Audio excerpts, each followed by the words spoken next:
Hey, everybody, welcome in. It is the Houtopia Football Podcast. It is a mailbag edition, mailbag episode of the program. We appreciate you tuning in. We appreciate you downloading Audacy App, wherever it is you get your podcasts. Hit that subscribe button, and you'll get it sent right to wherever it is you listen to your podcast. My name is Sean Pendergast, one half of Payne and Pendergast on Sports Radio 610. Here in Houston mornings, and of course joined as always by the Hall of Famer, my good friend and our senior columnist at sportsradio610.com, John McClain. And John, how we doing today, my friend? Always doing great, Sean. Thank you for asking. And it's always good to talk to you. And we've got a lot of Texans. We got the mailbag we're going to do here in just a little bit, John. But let's start with the Astros, who got back in the groove a little bit here. I say overall, John, probably a disappointing homestand, 4-5. But what do you come out of this homestand feeling good about anything with this team right now, or anything in particular as they head on what is going to be a really crucial, I think, 10-game road trip they've got coming up, which includes the Dodgers and the Rangers? If Dusty Baker takes Yainer Diaz out of the lineup, he should be removed as their manager. It's ridiculous. Diaz has been great. He's had, I think, 6 home runs in 16 games. His time started to increase when Yordan Alvarez got hurt. When Alvarez comes back, he's got to be in the lineup. And Martin Maldonado, his positive effect on the pitching staff. Well, the pitching staff, Framber Valdez has been great. Christian Javier was awful against the Mets, worst start I've seen him have. They still won the game. But there's some things that need to be done. And the first thing is keeping Diaz in the lineup. The fact he can be a DH and a first baseman. He is so much better right now than Jose Abreu. But we know Dusty's fondness for Jose Abreu, so I don't know what he's going to do. But he's got to have him in the lineup. And the Dodgers, the Dodgers get lucky. They face Hunter Brown, who got shelled in his last start. And when the big three of Framber Valdez, Christian Javier, and Hunter Brown isn't pitching well, they're doomed.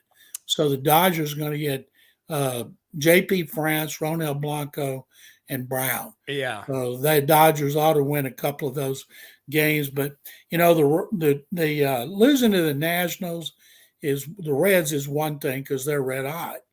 But they should have swept the Nationals. Yeah. And they won 2 of 3 from the Mets. So that's a positive sign. But right now, they're not even in spitting distance of the Rangers based on how well the Rangers are playing. You and I did a for real or fugazi on Monday, John, about Framber Valdez, where I said, for real or fugazi, Framber will be the only all-star for the Astros this year. And I forget what the answer was. I think you and I maybe. Yes.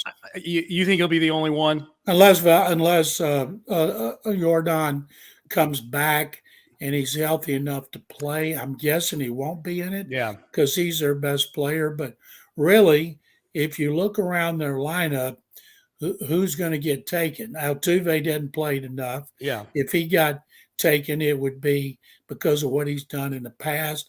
Bregman's got hot lately, but he's been through several slumps.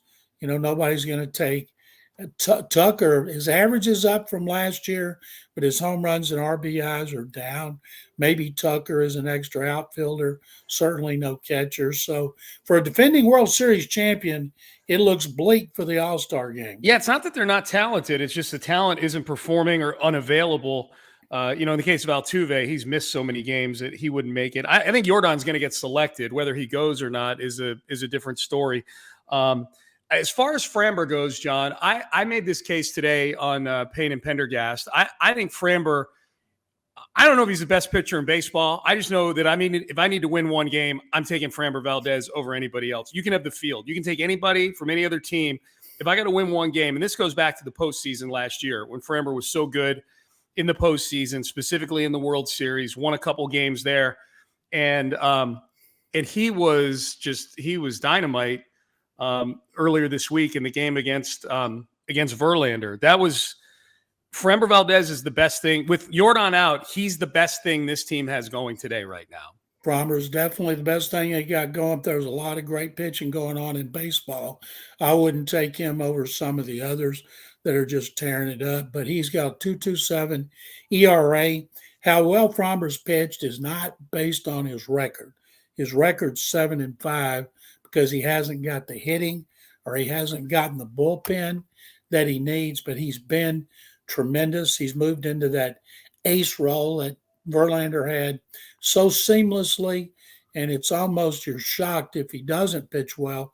A couple of starts ago, he had a bunch of walks, which was uncharacteristic, but watching him pitch and all the ground balls he gets and his breaking balls, and he still hit 96 against the Mets. So he is definitely their best pitcher and one of the best pitchers they've ever had. Yeah, I don't know, John. Like, I feel like, yeah, there's better pitchers statistically out there than him, right? Not many. I mean, he's got the second best ERA.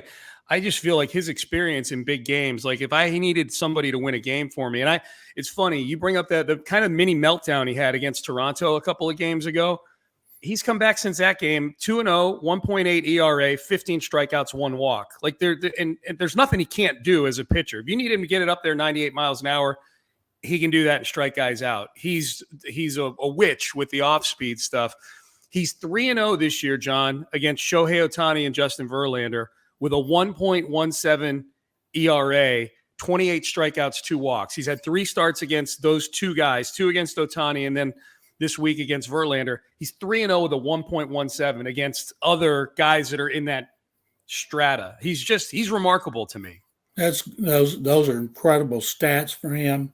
And if he makes sure he gets the bullpen, Ryan Presley seems to be back on track after his back-to-back meltdowns. And the bullpen, I hate to say this because we've talked about it before when it seems to have bounced back. Then some of them stink it up again. But, if he's in there and if Fromber pitches 7 and then they have like Abreu and Presley, that was money last year out of the pen. It hasn't been as much this year. But I feel bad that he's lost 5 games because he certainly doesn't deserve it. And it's interesting because will Jim Crane go against his philosophy of giving long-term deals? We think he should do it for Kyle Tucker. He's lost Correa. He's lost George Springer. He never had a chance on Garrett Cole. He lost Verlander because he wouldn't give an extra year and an option. Yeah. And Fromber is going to be one of the highest hotly pursued pitchers if he's allowed to go on that open market. And these Astro big guns, when they go on that market, they're gone. I think a time for signing team-friendly deals like Alvarez, Bregman, and Altuve, I think those days are over because they see the money that other players have gotten from other teams, and I would hate to see them without Framber Valdez and Kyle Tucker. Well, we don't have to worry about that for another couple of years after this, but I'm concerned about it as well. Javier did sign a deal before the season, so it's not hard and fast, but I get your point. 2 more things on Fromber is we're paying tribute to, in my opinion, the best pitcher in baseball. We know about the quality start streak from last year, 25 consecutive quality starts. John, over last season and this season, he leads baseball in quality starts with 41. 6 innings or more, 3 earned runs or less, 41. The next closest are Shane Bieber and Garrett Cole with 34. So he's 7 ahead of the next closest over the season and a half that we've played here, and add 3 more from the postseason last year. He started 4 postseason games, 3 quality starts in which he had a 1.44 ERA. And then this one from ESPN Stats and Info, which I know you'll appreciate, John, because you're a Houston historian. Framber Valdez is the 4th pitcher in Astros franchise history to record 100 strikeouts and 25 earned runs or less through a pitcher's first 15 games of a season, joining 2018 Verlander, 1987 Mike Scott, and 1980 J.R. Richard. He's only the 4th to do that. And the amazing thing about that to me, John, is that he did it. And think of the guys who didn't do that, who had so many Roger Clemens didn't do it. Andy Pettit did, Roy Oswalt, Nolan Ryan, all those guys, all the great starters that they've had through the years. And Fromber is the great starters they've had in this run. Verlander's the only other one who did it. They've had Garrett Cole and Zach Greinke and Charlie Morton and Dallas Keuchel.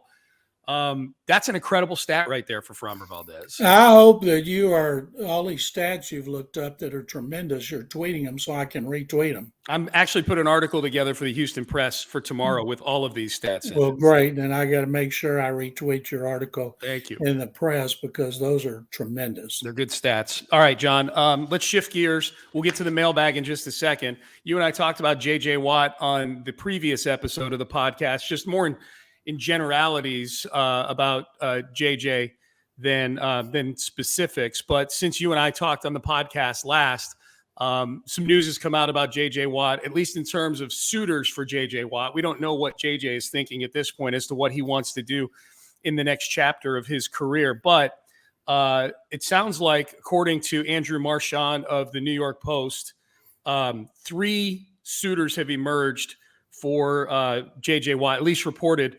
CBS, which is the favorite right now, NBC, which we actually knew about a few weeks ago because of that Big Ten package that they want JJ reportedly to be a part of, and Sunday Night Football, and then the NFL Network as well, which isn't surprising. They've got 24 hours of real estate they need to fill every day with NFL stuff, plenty of space there. But CBS as the favorite, John. What are your thoughts on the odds board here for JJ Watt's next chapter? He told us on the Zoom he had after he was announced that he was being inducted into the Ring of Honor that announcement would come soon, and he didn't want a full-time job because he wanted to devote his first year of retirement to his wife and son. And so I'm guessing, if it was, say it were the Big Ten networks, he's going to have to do a lot of homework to keep up with all those schools where he knows the NFL so well. So I would be surprised. I could see him being on a pregame show. I'm stunned that Amazon or YouTube has not been after him because they need to be younger. A lot of these networks, like CBS, have a lot of old guys. And maybe they want JJ and CBS to be on a pregame show with Guy because he's 30. I know his birthday's in March. He'll be 33, I think. And so he would qualify as younger. So I'm going to guess he's going to be in a studio on game day morning and for one of the networks. And if it's CBS, that'd be great. Yeah, it sounded like, according to Marchand, the CBS thing would be just not full-time, a few appearances. The big thing is they have the Super Bowl this year, and I guess he would get to be a part of the Super Bowl broadcast in some way. I mean, they throw all the resources at the Super Bowl, so who knows what that would look like. Do you think he's best suited for the studio, John, or do you think he's a game analyst, or is he one of those guys that, depending on how much time he wants to put into it, he can be good at anything he decides? Yeah, I think just what you said, Sean, he could be good at anything. It's so much easier being a studio analyst because you show up on Friday night. Like Jimmy Johnson goes from Florida to LA every week during football season, and they get there Friday night or maybe Saturday, and they prepare Saturday, and then they rehearse the show, and then they're on Sunday. And so that would being a game analyst requires too much. You got to go in to the teams. You got to talk to both teams' players and coaches. I don't see him wanting to put that in. I could see it being a once a week appearance. Now, maybe the NFL Network will swoop in there and put him on a show, but I think he's best at just talking about football and analyzing and informing and entertaining on a pregame show. The problem is there's too many people on those pregame shows. Oh, it's ridiculous. The way they're going to have to start getting wide angles. Yeah. I'd want JJ to be like one of 3 or 4. He would have been great with Chris Berman and Tom Jackson, just JJ and Chris Berman talking about football. But I can't wait to see him because he's going to be tremendous. But you don't see 2 guys anymore. Everybody wants to have a bunch. And it's interesting, ESPN that's not in it, and ESPN's having so many layoffs. And I feel bad for everybody losing their jobs, especially ones that have been on for a long time. And if they did reach out to him, I hope he turned them down just for that reason. Okay. I think as far as like the studio shows go, where I think of, okay, which one would he fit in best on? I think NBC on Sunday night would be really good.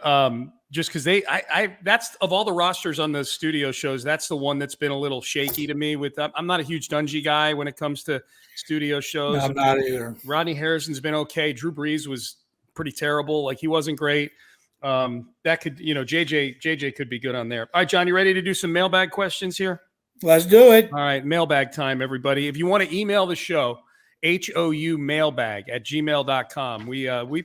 It's summertime, but we're answering questions. And this is kind of a good time of year, too, because you can go a little off the page with some of your questions. Although these are some pretty hardcore football questions that people have come up with for this week. And we got a few regulars emailing in. We'll bump them to the front of the line here. Charles Honeycutt, speaking of J.J. Watt, wanted to ask you guys, what is your favorite J.J. Watt memory? Everyone says the Bengal playoff game, and rightfully so. But me personally, it was the E.J. Manuel interception return. That was 2014. I was at that game, and I had my J.J. Watt jersey on. Good job, Charles. John, do you have a non-Cincinnati pick six playoff game favorite J.J. Watt memory? I've got so many of them since I saw ever play.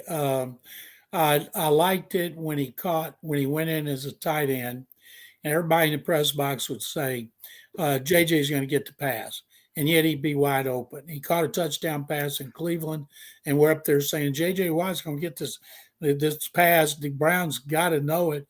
Why are they going to use him? Boom, it's like Mike Vrabel. Mike Vrabel was the best ever as being another position player on defense, going in at tight end and catching passes. And JJ did it. And then they stopped because everybody was ready for it. And I have some great memories of Watt off the field, most involving charities. Yeah. But when he caught the ball, because he was so good at it and he took so much pride in it. Yeah. The one you're talking about in Cleveland, John, that was a difficult catch. That was when he tippy-toed the sidelines and went to the ground. He played tight end at one point in his college career, so it wasn't totally foreign to him. But yeah, he was a remarkable athlete. Mine is probably same season as the E.J. Manuel pick six, but that Colts game, it was a Thursday night game, I think. The Texans lost that game on Thursday night. Fitzpatrick was the quarterback, but they were trailing by double digits, and that they got back in that game when JJ. It's in the box score. It's just a scoop and score. But if you go back and watch that play, there was a sack. Might have been JJ who got the sack. I don't even remember. But there was a fumble in the pocket by Andrew Luck. JJ was on the ground and scooped up the fumble and got up and ran it back for a touchdown. I forgot about that one. You're right. That was a great one. It sounds weird to say, but a guy his size literally falling on a fumble, getting up, and then being able to get up to top speed to run it all the way back is a pretty incredible feat. So that's mine. That's my non-Cincinnati pick six one. All right, next one, John. Cody Burnett. Tank Dell, are there any pro comps that have been great at his size? Rookie Tank Dell, 5'8", listed at 5'8", John. I went and found an article about the top receivers under 6 feet of all time. And I don't think you can take 5'11" guys and use it as a comp there. But before you give specific names, the article that I saw had about 20 names. There weren't any 5'8", and the only 5'9" guys were Wes Welker, T.Y. Hilton, and Steve Smith. So that's not many guys Tank Dell's size to even compare him to, let alone, identify one and say, yep, that's the guy. It's unusual. The Texans list him at 5'10". He's 5'8". He shrunk 2 inches from U of H. Amazing how that happens to almost every player where the colleges make him bigger. He was 165 at the combine, but he has such incredible quickness, explosiveness, acceleration. He's tough. He's smart on his route running. I think at first he'll be a return guy. Trendon Holiday from LSU. That was his name, right? Yes, Trendon, yeah. Trendon Holiday was, I think, shorter than 5'8". He was 5'5". And he was really good at that. But I think if you're difference in 5'8" and 5'9", let's look at those three you just said. Mm-hmm. All of them were really, really good. Yeah. And Wes Welker, especially because he played in the middle. To me, he's the best slot receiver ever. And so that's who he would mimic the most. He'll get on a weight program and he might get up around 170, 175, but he's going to be banged around in the middle, but they got to hit him first. Yeah. And when he and John Mechie are healthy, we're going to see both of them inside. Mechie can play outside as well. And I'm guessing Tank's going to require a little adjustment because he's going to be hitting hit by a lot bigger, faster, and more talented players than he faced at U of H. But there was a reason they drafted him. They love his big play capability. He's the first round rookie I'm most excited to see in training camp. That's the one right there, is Tank Dell from the University of Houston. All right, next one, John, from Joe Q, another frequent emailer, asked this question. Is it harder, in your opinion, to find a great coach than finding a great quarterback? It seems clear that it's at least as hard, or at worst, almost as hard. And if that's the case, why do top QBs make so much more money than the coaches do? John, what's your take on that? Harder to find a great coach or a great quarterback? I think it's hard to find a great coach. And, how many do you say are really great? How many are great because they got great quarterbacks? You go look out to history of all the great. Would Bill Walsh have been in the Hall of Fame without Joe Montana? No. Would Chuck Noll be in without Terry Bradshaw? Tom Landry had Roger Staubach. Jimmy Johnson had Troy Aikman. It's hard to find a great coach. And the guy that did the greatest job of that is Joe Gibbs. Went to Super Bowls, won them with 3 different quarterbacks, none in the Hall of Fame, not even mentioned in the Hall of Fame. And he lost one with a different quarterback. So to me, that was, people will say I'm crazy. Vince Lombardi had Bart Starr, but he also had a lot of Hall of Famers around him. I don't think Bart Starr being the top 20 greatest quarterbacks in history. But if I see a coach that's great, is Bill Belichick great without Tom Brady? No. Yeah. And so, and I'm not saying he's not the best ever, but there have been so many great quarterbacks, and there are not so many great coaches. Yeah. All right. Next one, John. Let's go to, because we're not going to get to all of these. So some of these we're going to just save for next week. This is from Downtown Milton, he calls himself. You, John, have been out at Texans OTAs and minicamp. Who do you think the captains will be this coming season based on how you've watched them interact with teammates? I like that question. That's a great question, and I'll tell you what it is, but I'll also tell you I have a column on sportsradio610.com that addresses that very question. Okay. And 2 of them that I say don't be surprised if they're captains based on everything I've learned on and off the field, because the captains have to be really important in the meetings, helping players. Shaq Mason, the right guard, who everybody speaks highly of, and Robert Woods, they're both new players. Those 2 guys have kind of taken over as when it comes to leadership. And on defense, Jimmy Ward, obviously, he spent the last 9 years with the 49ers. He and D'Amico are tight. He gets to play safety, his favorite position. Last year, he played in the slot, and he didn't like it, and he said he didn't. But Pro Football Focus had him graded as one of the top slot corners in the NFL. Now he's back at safety. So he's a natural. And the other one, when the other one was drafted, I wrote a story about him for the Houston Chronicle. I think it might have been the last thing I wrote for the Chronicle about Jalen Petrie will be a captain in his 2nd season. Now, I know the coaches love Petrie. I know how much D'Amico loves Petrie. So I'm going to say Petrie and Ward are locks, and Shaq Mason and Robert Woods are locks, and they may take a couple more. Not sure who would be on special teams. It should be John Weeks, who going into his 14th year. He's been there longer than the Astrodome. And those would make 5 great captains. Too early for C.J. Stroud, of course, but those are my predictions. Okay, so the locks for those 4 guys. Wow, John, that's a bold prediction. All right, so does this mean that Laramie Tunsil is losing the C on his jersey? Metaphorically, see it. I think probably it's not a knock against him, and I think not. I thought last year that when Lovie Smith made him a captain, that was more because of Lovie needing help. What he did on the field, not off the field. I mean, he doesn't even show up in off season other than the mandatory 2-day mini camp. So, and they can have more than 4. You can have as many as you want. Sure. And maybe he still will be, but I don't think there's going to be 2 offensive line captains. And if they do name Laramie, it'll be just because of his stature as being the best player on the team. Yeah, well, it says a lot about the culture transplant this team is undergoing, John, that the first 3 guys you named are all guys that they signed or traded for in the offseason. You know what I mean? They're not guys who've been in the building or been around the team, which I'm totally fine with.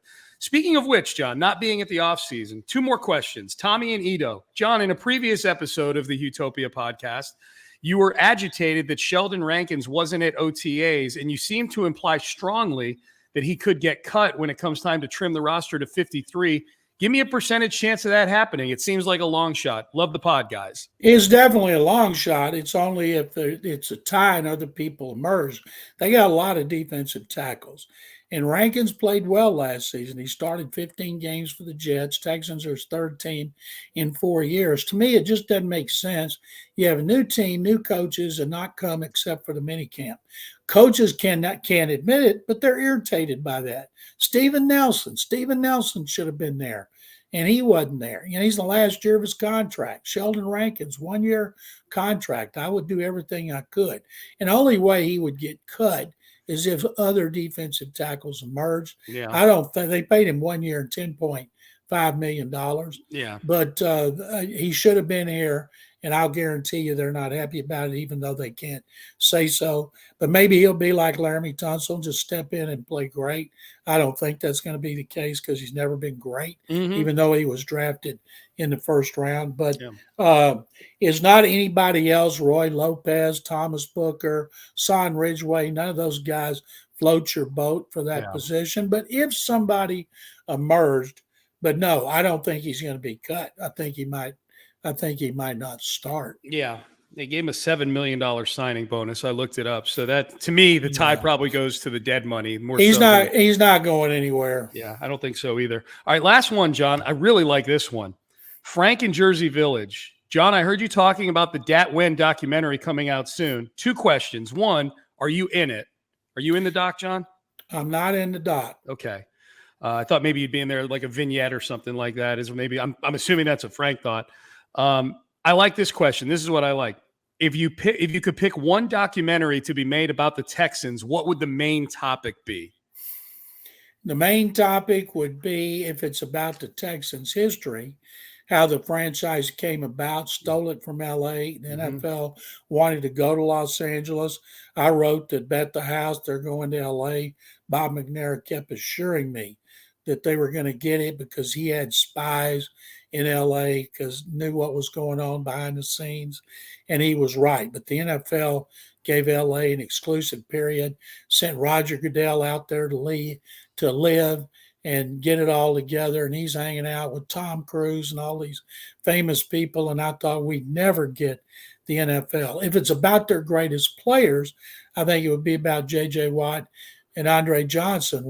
Johnson, who was great from the get-go, and had star written all over him, and Watt, who wasn't, who was a pizza delivery guy who had a wreck and ate all the pizzas and got fired, and God told him, you'll never make it in football. And he didn't excel till he transferred to Wisconsin. So it's contrasting stories. Both of them are great, and they're going to be up there together. Dat Nguyen's documentary coming out July 4th on ESPN, and it's going to be on the SEC network, is fascinating about his parents leaving Vietnam when the war was going on and getting on a boat and trying to sail out. We were like 14 people and his whole family trying to sail out to meet a boat from America that wasn't there, or they never found it. 2 weeks later, they land on the island and they say, is this America? And they said, no, this is Thailand.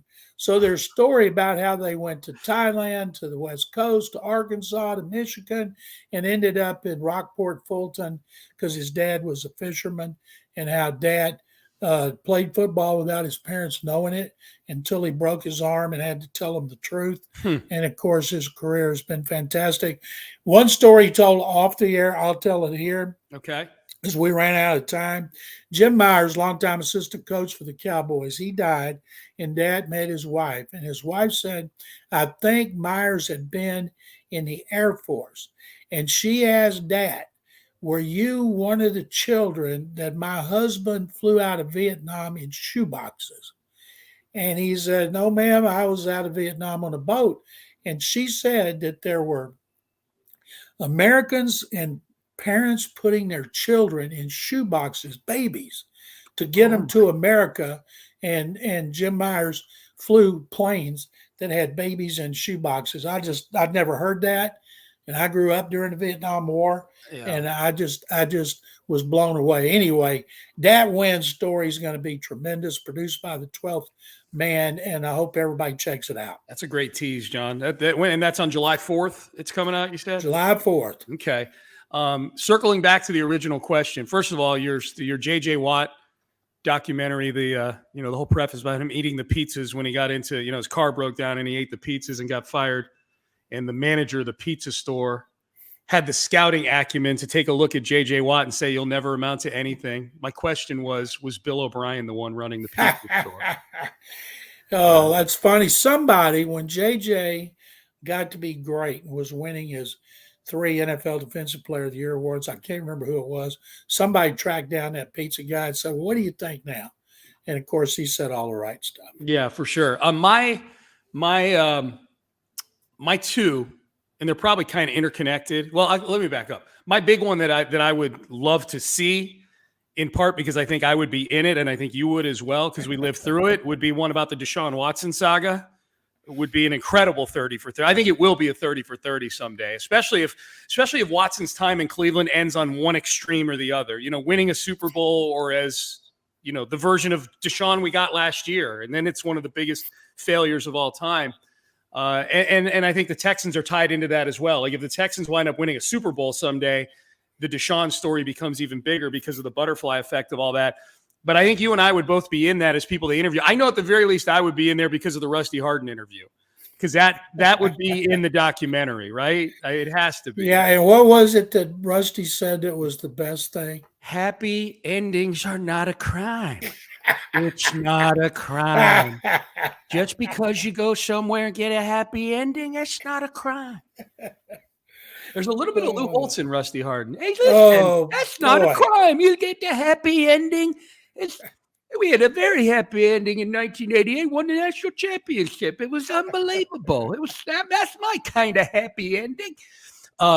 You do a great job on those. I never get tired of hearing your Rusty and your Lou. I may need to just do a podcast where I'm the two of them talking to each other the whole time. So the Deshaun Watson, and then I think, like, honestly, as depressing it would be for Texan fans to watch, but just the whole Jack Easterby thing, like that whole thing from beginning to end. Nobody's gonna watch a Jack Easterby documentary. I think well, it's one where he ends up getting fired. So yeah, like, that's like saying no one's going to watch Game of Thrones. Everybody hates Joffrey. Yeah, until he chokes to death. Talk about a happy ending. That's unbelievable. It's Joffrey has a purple face. It's incredible. I did do an interview for a documentary that's being filmed right now. Yeah. That Houston fans, well, everybody, it's about Bum Phillips and the Love You Blue era. Okay. And I did my interviews like 8 months ago, and I've seen the players. They did Wade Phillips last week on his birthday, and it should be great. The best one I've ever been in is, to me, one of the best I've ever seen, about facing Nolan. That one on Nolan Ryan was tremendous. They did an incredible job. And I think the guys doing the one on Bum, they've interviewed so many former Oiler players, coaches, media, fans. I can't wait when it comes out. That'll be good. John, I watched the OJ chase with Lou Holtz. I've told you that before. No, did you? What? I watched the OJ chase with Lou Holtz. Really? Yeah. No, you didn't tell me that. I've never told you that. Yeah, it was. It was a Friday, as you remember, because the Rockets were playing in Game 5. It was the Friday before his daughter was getting married. His daughter's one of my very best friends, Liz. We graduated together, and from Notre Dame, and so it was the Friday before. So they had the rehearsal dinner, which I was not invited to because I wasn't in the wedding party. But then after that, they had a party for like the next wave of friends. I wasn't in the inner circle, but I was in the next circle. So they had a party at a bar on campus at Notre Dame called Senior Bar. They rented it out. And so there's probably like 100 people there that were in town for the wedding. And it was like it was a bar, had TVs, had those big screen TVs, John, like back in the 90s that shot like green, blue, and red tubes at a movie screen. And I was watching Game 5 so intently. I hadn't moved to Houston yet. I wound up moving to Houston 4 months after this. I was still living in Connecticut. And I'm standing there and I'm watching this series because I've got like $500 on the Rockets to win this series against the Knicks. So I'm like the only one that's paying any attention to it. Everybody else is just drinking and partying. And I'm standing there, man, and I'm watching intently, like focused. And the screen splits.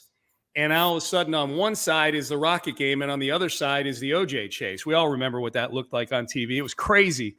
And I'm watching it. And all of a sudden I hear this voice next to me. This is unbelievable. This is the biggest fall from grace I've ever seen. And I look, and Coach Holtz is standing right next to me watching the OJ chase. And you got to remember, John, that OJ was one of the sideline reporters for Notre Dame back then, because they were on NBC. And OJ was. You go back and watch the Florida State Notre Dame game, the game of the century from 1993, and you'll see two things in there: my brother kicking a 47-yard field goal, and O.J. Simpson on the sidelines for the two things everybody's talking about from that game. But O.J. was on the sideline. He was in production meetings in our building, So yeah, I watched the O.J. chase with Lou Holtz. The last game that he wore his Bruno Magli shoes was here against the Oilers. Oh, really? I got a story about Dom Capers. Dom Capers, the head coach in Carolina. Yeah. Vic Fangio told me this. So one day, all the coaches were gathered around TVs in Vic Fangio's office watching the chase. And it was late. Players had gone. Dom sticks his head in there and said, "What's everybody watching?" They're watching OJ. And OJ's in his Bronco with Al Cowlings, and everybody in the country's watching. And he goes, Dom goes, "What's going on with OJ?" And every coach turned around slow and looked at him. And Dom had this confused look like, "What in the world are y'all talking about?" Dude. And they didn't say a word. And then he just left and went back down to his office. That's how closed off coaches are, right? Like, it's the biggest story going. Yeah, it was funny. On Facebook because the anniversary was last week. It was like Saturday, I think. June 17th, I think, was Saturday or Sunday. And so Lou's daughter, put up a picture like the wedding party, from that day. Like, hey, who knew that the day before this? Oh yeah, because it was her anniversary. So she posted a picture of the wedding party, and she said, "Man, who knew that the day before this, OJ would get chased down the freeway?" And a friend of hers who lives in Houston commented on it and said, "Yeah, I listened to a sports talk host here in town who tells that story all the time about being at your rehearsal dinner or whatever, watching the OJ chase." And she actually replied to it. She said, "David, such a small world. Sean Pendergast is my friend. He's such a great guy. I made a movie of him and some friends and my parents in a class project in college. He's dying for me to release it. LOL." That's true. We did she was a film. Great. She was a film major, and she had to do a silent movie as part of a project. And this is like our junior year. And so she recruited me and two of my buddies to be in the silent movie, which was filmed at her parents' house. And Lou Holtz was my dad in the silent movie. Oh, that's great stuff. It was great. Yeah. Lou, yeah. When we were getting ready to start filming, and it was like a Tuesday in the middle of the football season. And so Lou just got home from practice or whatever, and we're getting ready to start filming. And, Lou's like, so what are we doing here? I'm Sean's dad. Or she's like, "Dad, it's a silent movie." "Oh, you're regular Cecil B. DeMille."